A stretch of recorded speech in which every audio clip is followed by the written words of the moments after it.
Olá, meu caro aluno.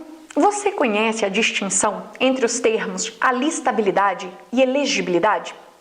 Como o assunto direitos políticos é evidentemente esperado em sua prova, vai ser muito importante você ter essa definição de cada um dos vocábulos em mente.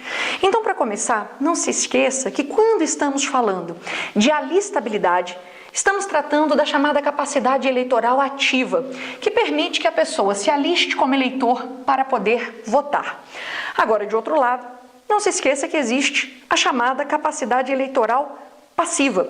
E justamente a capacidade eleitoral passiva indica a elegibilidade, que é o direito de o sujeito se candidatar, desde que, claro, cumpra uma série de requisitos constitucionais e venha a se eleger para um cargo público. Então, a alistabilidade representa a capacidade eleitoral ativa e a elegibilidade representa a chamada capacidade eleitoral passiva. Aí, veja comigo, quem são os alistáveis? O artigo 14 do texto constitucional, em seu parágrafo 1º, vai indicar para nós quem pode se alistar como eleitor e, aliás, quem deve. Por quê?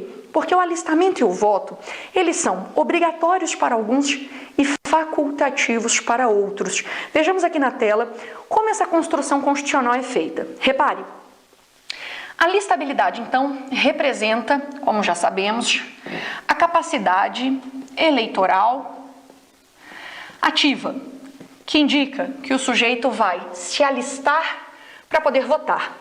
O alistamento eleitoral e o voto, eles podem ser, primeiro, obrigatórios. Obrigatórios para quem tem mais de 18 anos, mas podem ser também facultativos. Facultativos para quem? Primeiro, para os analfabetos. Também para quem tem mais de 70 anos. Cuidado com esse termo, o examinador vai trocar, vai dizer qualquer outra idade aqui. E também para quem tem idade entre 18 e 16 anos. Maiores de 16 e menores de 18 anos também se alistam e votam de forma facultativa. Tá certo?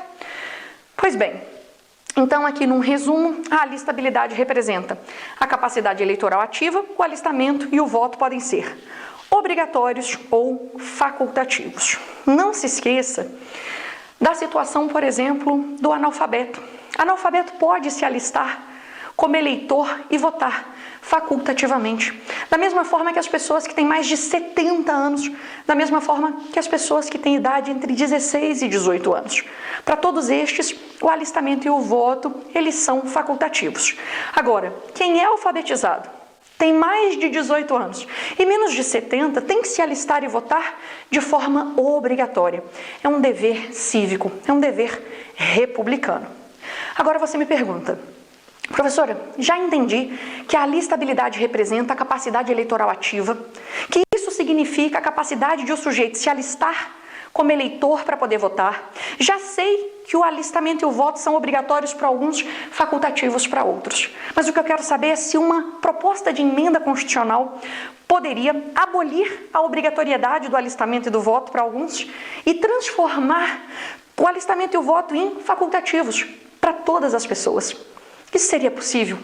Uma emenda constitucional poderia tratar deste tópico, abolindo a obrigatoriedade do alistamento e do voto para todas as pessoas?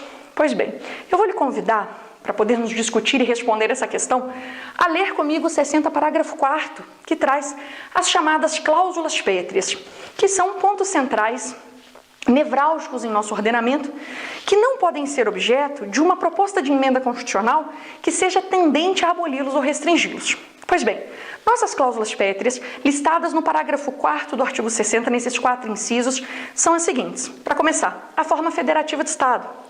No inciso 2 temos o voto, que tem que ser direto, secreto, universal e periódico. Depois no inciso 3º, a separação dos poderes. Depois no inciso 4º, os direitos e as garantias individuais. Pois bem, das características todas que o voto possui, repare que somente 4 delas são petrificadas, ou seja, não podem ser objeto de uma proposta de emenda constitucional que seja tendente a aboli-las ou restringi-las. O voto tem que ser direto, secreto, universal e periódico.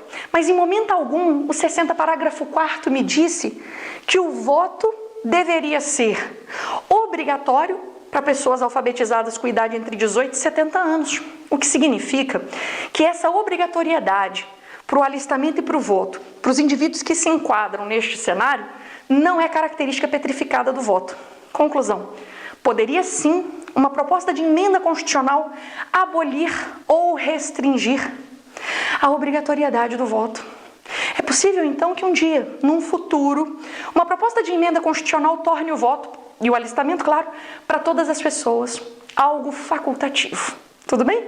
Resolvida essa questão, sempre muito explorada em prova, a gente vai encerrar essa dica com o seguinte: quem são os chamados inalistáveis? Porque falamos muito de alistabilidade. Quem pode se alistar como eleitor para poder votar. Mas o parágrafo 2º do artigo 14 traz essa figura dos inalistáveis, aqueles que não podem se alistar como eleitores. Quem são? Para começar, os estrangeiros.